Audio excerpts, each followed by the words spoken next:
ವಿಶ್ವವಿಖ್ಯಾತ ಬೆಂಗಳೂರು ಕರಗಕ್ಕೆ ಬಿಬಿಎಂಪಿಯೇ ತೊಡಕಾಗಿದೆ. ಈ ವಿಜೃಂಭಣೆಯಿಂದ ನಡಿಬೇಕಾಗಿದ್ದಂತಹ ಶಕ್ತಿಯೋತ್ಸವ ಕಳೆಗುಂದುವ ಆತಂಕ ಮೂಡಿದೆ. ಈ ಬಗ್ಗೆ ಒಂದು ರಿಪೋರ್ಟ್ ಇಲ್ಲಿದೆ.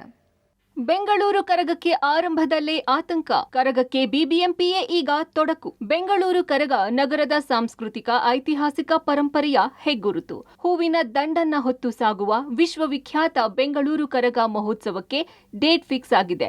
ಆದರೆ ಧರ್ಮರಾಯ ದೇವಸ್ಥಾನ ಮುಂಭಾಗದ ಎಸ್ಪಿ ರೋಡ್ನಲ್ಲಿ ಕಳೆದ 2 ತಿಂಗಳಿನಿಂದ ರಸ್ತೆ ಕಾಮಗಾರಿ ನಡೀತಾ ಇದೆ. ಆದರೆ ಕಾಮಗಾರಿ ಶುರುವಾಗಿ 2 ತಿಂಗಳಾದ್ರೂ ಇನ್ನೂ ಅರ್ಧ ಕಾಮಗಾರಿನೂ ಮುಗಿದಿಲ್ಲ. ಇದರಿಂದ ಕರಗಕ್ಕೆ ಅಡಚಣೆಯ ಭೀತಿ ಎದುರಾಗಿದ್ದು ಧರ್ಮರಾಯ ದೇವಸ್ಥಾನದ ಆಡಳಿತ ಮಂಡಳಿ ಗರಂ ಆಗಿದೆ. ಅಲ್ಲದೆ ಈ ಬಗ್ಗೆ ಸಿಎಂ ಸಿದ್ದರಾಮಯ್ಯ ಡಿಸಿಎಂ ಡಿಕೆಶಿಗೆ ಪತ್ರ ಬರೆಯೋದಾಗಿ ಹೇಳಿದ್ದಾರೆ. ನಮ್ಮ ದೇವಸ್ಥಾನ ರೋಡು ಕಂಪ್ಲೀಟ್, ದೇವಸ್ಥಾನ ಮುಂದೆಗಡೆ ಇರೋ ರೋಡ್ ಎಲ್ಲ ಕಂಪ್ಲೀಟ್ ಹೊಡೆದಾಕಿದ್ದಾರೆ. ಅದು ಸುಮಾರು 2 ತಿಂಗಳಿಂದ ರೆಡಿ ಮಾಡ್ತಾನೆ ಇದ್ದಾರೆ. ಅದಾದ್ಮೇಲೆ ಅದು ಕಾಂಕ್ರೀಟ್ ರೋಡ್ ಮಾಡ್ತಾರಂತೆ. ಕಾಂಕ್ರೀಟ್ ರೋಡ್ ಯಾವಾಗ ಮಾಡ್ತಾರಂತ ಗೊತ್ತಿಲ್ಲ. ಇನ್ನ ಕರಗ 62 ದಿವಸ ಇದೆ ಶುರು ಆಗೋದಕ್ಕೆ. ಇದು ನಾವು ಅಷ್ಟತ್ರ ಇಟ್ಕೊಂಡು ಇವರು ಲೆಕ್ಕಾಚಾರದಲ್ಲಿ ಹಿಂಗ್ ಮಾಡಿದ್ರೆ ಇನ್ನ 3-4 ತಿಂಗಳಾದ್ರೂ ಆಗಲ್ಲ. ನಾವು ಸಿಎಂಗೆ ಮತ್ತು ಡಿಸಿಎಂಗೆ ಇದಕ್ಕೆ ಸಂಬಂಧಪಟ್ಟ ಎಲ್ಲ ಅಧಿಕಾರಿಗಳಿಗೂ ಮನವಿ ಪತ್ರನ ಸಲ್ಲಿಸಿದ್ದೀರಿ ಸರ್. ಚೈತ್ರ ಪೌರ್ಣಿಮೆಯ ಬೆಳದಿಂಗಳ ಬೆಳಕಲ್ಲಿ ಕರಗ ಕಣ್ತುಂಬಿಕೊಳ್ಳಲು ಸಿಲಿಕಾನ್ ಸಿಟಿ ಮಂದಿ ಕಾತರರಾಗಿದ್ದಾರೆ. ರಾಜಧಾನಿಗೆ ರಾಜಕಳೆ ಕೊಡುವ ಬೆಂಗಳೂರು ಕರಗ ಮಹೋತ್ಸವ ನಗರದ ಧರ್ಮರಾಯ ದೇವಸ್ಥಾನದಲ್ಲಿ ಏಪ್ರಿಲ್ 4ರಿಂದ 14ರವರೆಗೆ ನಡೆಯಲಿದೆ.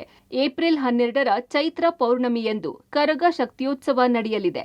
ಈ ಬಾರಿಯೂ ಕರಗದ ಪೂಜಾರಿ ಎ ಜ್ಞಾನೇಂದ್ರ ಕರಗ ಹೊರಲಿದ್ದಾರೆ. ನಾವು 800 ವರ್ಷ ಇತಿಹಾಸದಲ್ಲಿ ನಾವು ಹಳೆ ಕಾಲದವರು ಒಂದು ಮ್ಯಾಪ್ ಹಾಕೊಟ್ಟಿದ್ದಾರೆ, 9 ಬಾಗಿಲು ಅಂತ. ಆ ಯಾವ್ಯಾವ ಮೂಲೆಗೆ ಹೋಗ್ತೀರಿ, ನಾವು ದೇವಸ್ಥಾನ ಬಿಡ್ತಾ ಇದ್ದಂಗೆ ನಾವು ಮಾರ್ಕೆಟಿಂದ ದರ್ಗಾ ಹೋಗಿ ಅಣ್ಯಮ್ಮ ದೇವಸ್ಥಾನ ಹೋಗಿ ಮತ್ತೆ ನಮ್ಮ ರೂಟ್ ಮ್ಯಾಪ್ ಅದನ್ನ ಯಾವುದೇ ಕಾರಣಕ್ಕೂ ಚೇಂಜ್ ಮಾಡಲ್ಲ, ಅದರ ಮುಖಾಂತರನೇ ಬರೋದು. ಮತ್ತೆ ಕರಗ ಎತ್ತೋದು ಈ ಸಲ ಪೂಜಾರಿ ಜ್ಞಾನೇಂದ್ರ ಅವರು 15ನೇ ವರ್ಷ, ಇದು ಅವ್ರದ್ದು ಕೊನೆ ವರ್ಷ.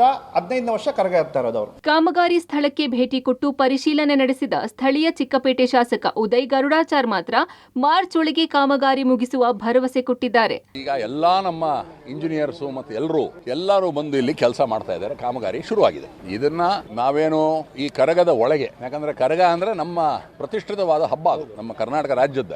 ಆ ದೃಷ್ಟಿಯಿಂದ ಅದಕ್ಕೆ ಮುಂಚೆ ಇದಾಗಲೇಬೇಕು ಅಂತ ನಾವೆಲ್ಲರೂ ಒತ್ತಾಯ ಮಾಡಿದ್ದೀವಿ. ಅವರು ಹೇಳಿದ್ದಾರೆ ಹೆಂಗಾನ ಮಾಡಿ ಮಾರ್ಚ್ ತಿಂಗಳೊಳಗೆ ಮುಗಿಸ್ಕೊಡ್ತೀವಿ ಅಂತ ಹೇಳಿದ್ದಾರೆ. ಒಟ್ಟಿನಲ್ಲಿ ಬೆಂಗಳೂರು ಕರಗ ಕಣ್ತುಂಬಿಕೊಳ್ಳಲು ಕೋಟ್ಯಂತರ ಕಣ್ಣುಗಳು ಕಾತರದಿಂದ ಕಾಯುತ್ತಿವೆ. ಇಂತಹ ಐತಿಹಾಸಿಕ ಕರಗಕ್ಕೆ ಕಾಮಗಾರಿಯಿಂದ ಯಾವುದೇ ಅಡಚಣೆಯಾಗದಿರಲಿ ಅನ್ನೋದೇ ಭಕ್ತರ ಆಶಯ. Madesh Anekal, public TV, Bengaluru.